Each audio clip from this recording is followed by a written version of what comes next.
আসসালামু আলাইকুম, সবাই কেমন আছেন? আশা করি সবাই খুব ভালো আছেন। আজ আমি তৈরি করে দেখাবো পর্দা বিরিয়ানি। এই বিরিয়ানিটা কত মজার একটা রেসিপি, আপনারা তৈরি না করলে বুঝতে পারবেন না। এটা খুবই পুরানো একটা রেসিপি, আরব দেশের সুলতান সুলাইমানদের আমল থেকে এটা ঐতিহ্যবাহী একটা রেসিপি।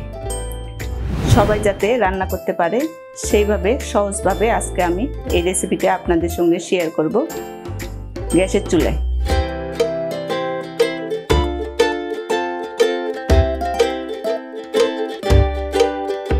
তার জন্য আমি এখানে মেজারমেন্ট কাপে 2.5 কাপ ময়দা নিয়ে নিয়েছি। পরিমাণ মতো লবণ দিয়ে দিব, চিনি দিয়ে দিব 1 টেবিল চামচ, ইস্ট দিয়ে দিব 1.5 টেবিল চামচের মতো,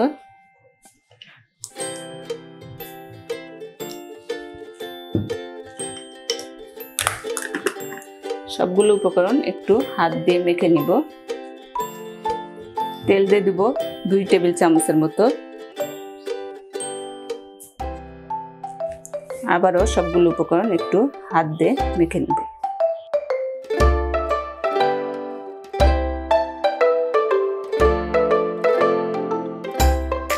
হ্যাঁ, আমার মাখানো হয়ে গেছে। এখন আমি এখানে হালকা কুসুম গরম পানি দিয়ে দিব, আপনারাও কুসুম গরম পানি নেবেন।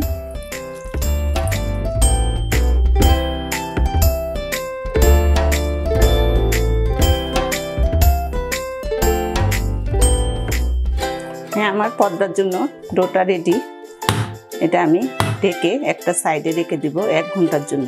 যেহেতু ইস্ট দেয়া আছে, এটা ফুলে ডাবল হয়ে যাবে।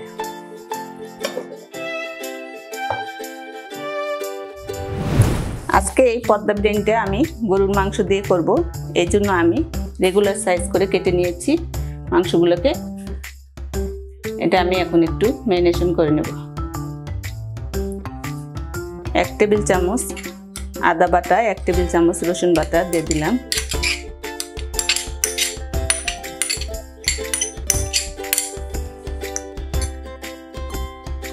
এখানে আমি কাঠবাদাম বেটে নিয়েছিলাম, এটা দিয়ে দিলাম। আপনারা চাইলে যে কোনো বাদাম বেটে নিতে পারেন।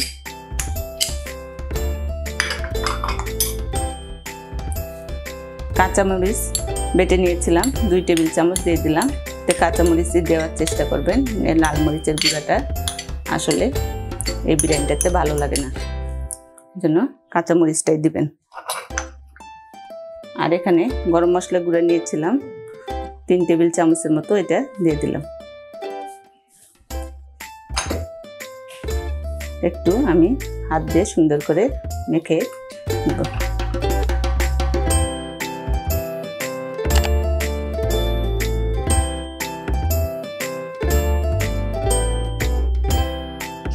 লবণ দিতে ভুলে গিয়েছিলাম, লবণ দিয়ে নিলাম স্বাদ মতো।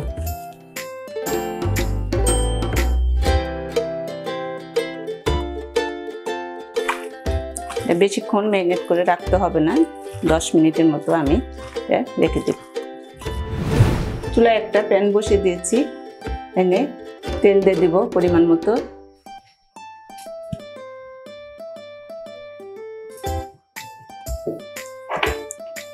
এখানে আমি নিয়েছিলাম 3 টুকরা দারচিনি, এটা দিয়ে দিলাম। একটা তেজপাতা মাঝখানতে চিড়ে দিয়ে দিলাম। আর 4টা ছোট এলাচ নিয়েছিলাম, এটা দিয়ে দিলাম। মশলাটা একটু নেড়ে চেড়ে নেব।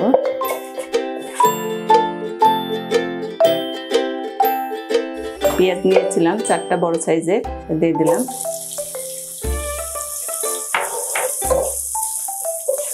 এগুলো একটু আমি ব্রাউন কালার করে দিয়ে দেব।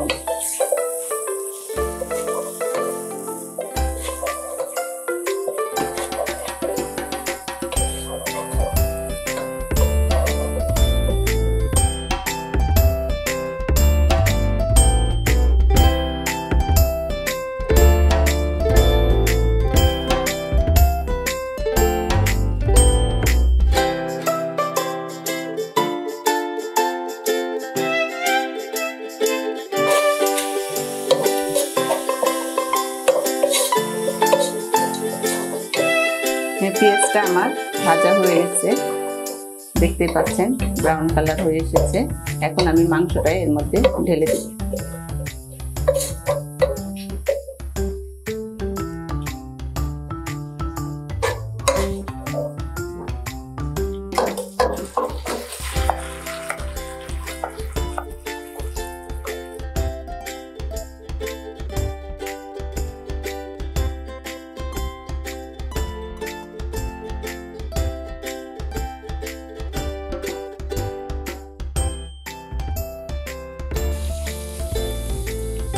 ফিরে এলাম 5 মিনিট পর।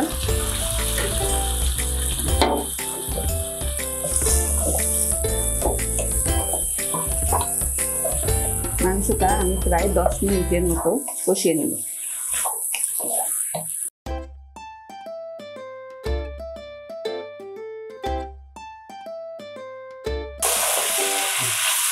মাংসটা আমার কষানো হয়ে গেছে, তেলটাও মাংস থেকে ছেড়ে দিয়েছে।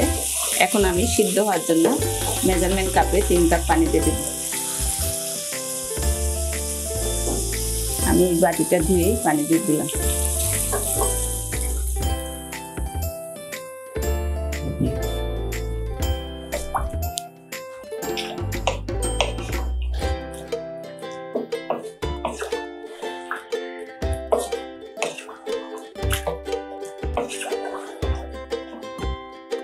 এখন আমি ঢেকে রান্না করব মাংসটা সিদ্ধ হওয়া পর্যন্ত। মাঝে মধ্যে আমি 2-1 বার এটা নেড়ে দিব।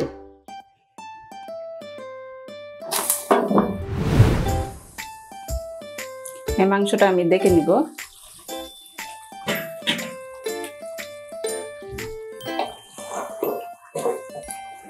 মাংসটা আমার হয়ে গেছে। আমি অফ ক্যামেরায় মাংসটা চেক করে নিয়েছিলাম, সিদ্ধ হয়ে গেছে। এখন আমি এনতে মাংসগুলো উঠিয়ে নিব।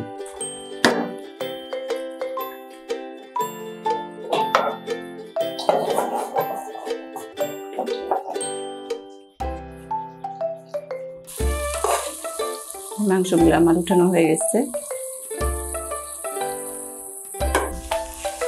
এখানে আমি মেজারমেন্ট কাপে 3 কাপ চিনি গুঁড়া কলাই চাল নিয়েছিলাম, এটা এর মধ্যে দিয়ে দিলাম।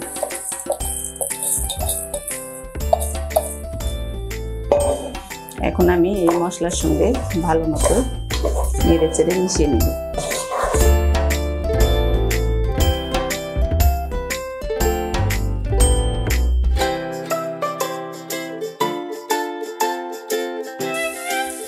এই পর্যায়ে আমি একটু ঘি দিয়ে দিব ফ্লেভারের জন্য।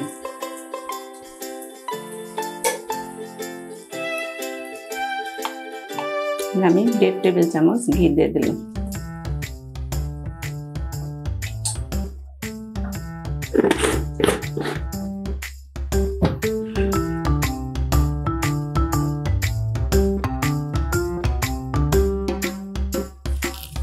এখন আমি পানি দিয়ে দিব। যেহেতু আমি 3 কাপ চাল নিয়েছিলাম, এই জন্য আমি 6 কাপ পানি দিয়ে দেব।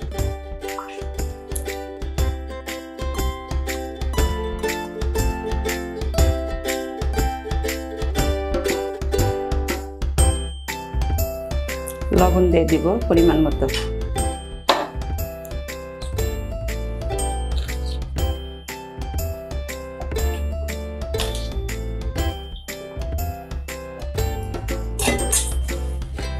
লবণটা একটু চেক করে নিব। হ্যাঁ, আমার লবণটা ঠিক আছে। এখন আমি পানিটা শুকিয়ে আসা পর্যন্ত ঢেকে দেব।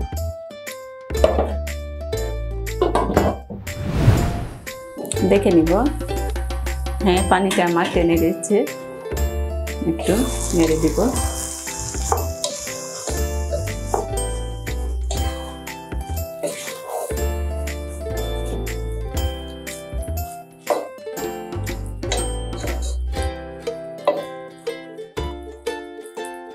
এখন আমি চুলার জালটা লো করে দিয়ে 10 মিনিটের মতো ঢেকে রাখবো। এটা ভাপেই বাকিটা সিদ্ধ হয়ে যাবে।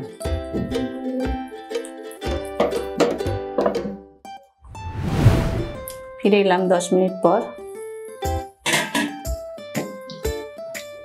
আবার একটু নেড়ে দেব।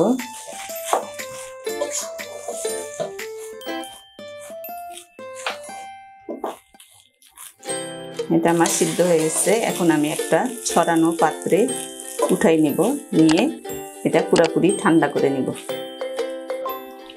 ফিরে এলাম 1 ঘন্টা পর। পর্দা বিরিয়ানির ডোটা একটু দেখে নিব। দেখতেই পাচ্ছেন যে টুইস্ট দেওয়া ছিল, এটা কতটা ফুলে উঠেছে। আমি ভিতর থেকে বাতাসটা বের করে দিব।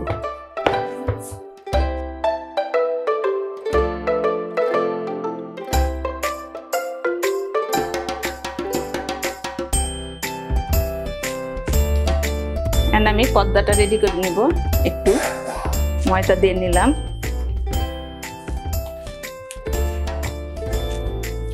আমি বড় একটা রুটি বানিয়ে নিব।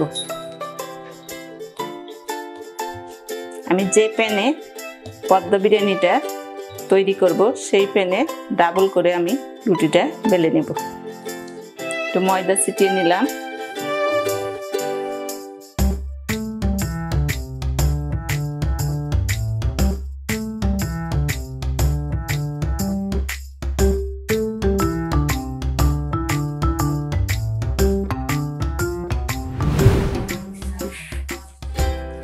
রুটিটা আমার বেলা হয়ে গেছে, দেখতে পাচ্ছেন। থিকনেসটা আপনাদের দেখিয়ে দিচ্ছি। বেশি পাতলাও না, বেশি মোটাও না। একটু ময়দা ছিটিয়ে নিব যাতে এটা ভাঁজ করার পর সহজেই ফুলে আসে।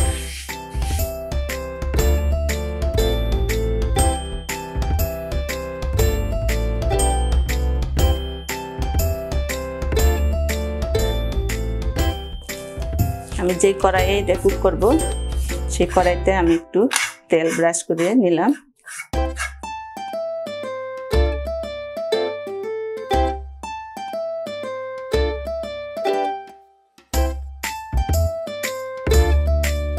এখন এটা আমি মাঝখানে দিয়ে দেব, দিয়ে সাইড দিয়ে করে মিশিয়ে দেব। আমি কিভাবে কাজটা করছি আপনারা ভিডিওতে দেখতে থাকেন। আমার বিরিয়ানিটা ঠান্ডা, এই জন্য আমি হাতেই দিয়ে দিলাম। প্রথমে একটা লেয়ার দিয়ে দিব।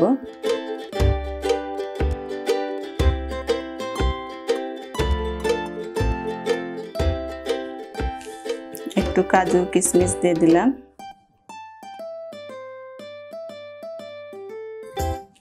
পেঁয়াজ বেরেস্তা দিয়ে দিলাম একটু। মাংসটাও আমি হাতেই দিয়ে দিলাম।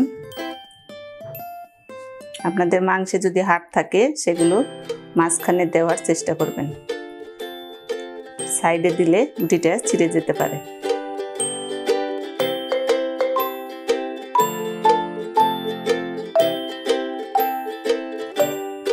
আবারও আমি কয়েকটা কিশমিশ দিয়ে দিলাম,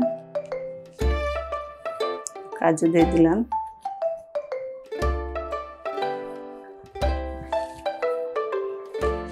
একটু পেঁয়াজ বেরেস্তা দিয়ে দিলাম।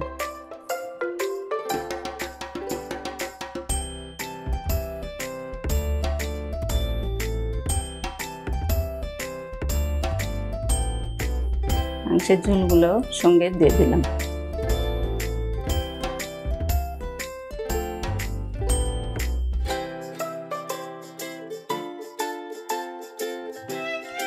আমি চারিদিকে সমানভাবে সুন্দর করে কুচিয়ে দিয়েছি।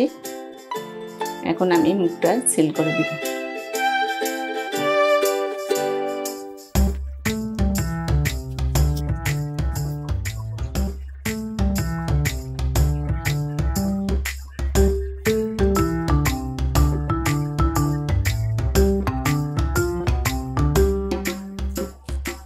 আপনারা চাইলে এখানে ডিম ব্রাশ করে দিতে পারেন।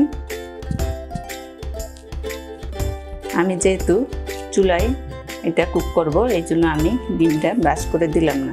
যারা ওভেনে বেক করতে চান সেই ক্ষেত্রে এখন একটা বাটিতে আপনারা ঢেলে নিতে পারেন। এখন আমি এটা চুলায় বসিয়ে দিই।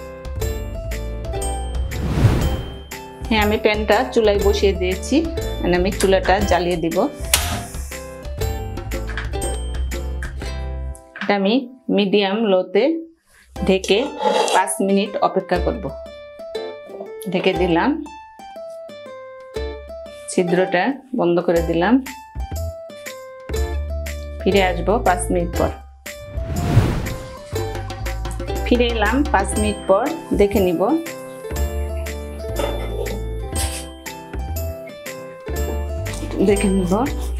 হ্যাঁ, নিচে লেগে যায়নি। তারপরেও যদি ওই পাশটা তো আমি দেখতে পাচ্ছি না, যদি লেগে যায় বা একটু পুড়ে যায় ক্ষমার দৃষ্টিতে দেখবেন। এখন আমি এটা উল্টিয়ে দিব।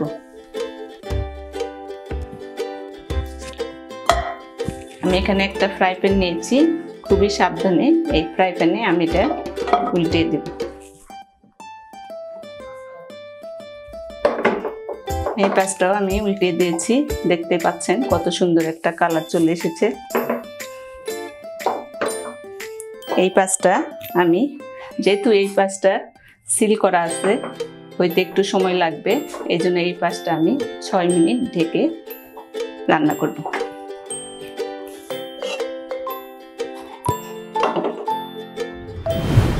হ্যাঁ, ফিরে এলাম 6 মিনিট পর, দেখে নিব। সাইডটা একটু দেখে নিব। হ্যাঁ, আমার ওই পাশটাও হয়ে গেছে। এখন আমি এটা চুলা থেকে নামিয়ে পরিবেশন করব। তৈরি হয়ে গেল আমার পর্দা বিরিয়ানি। আমি আপনাদের কেটে দেখিয়ে দিচ্ছি।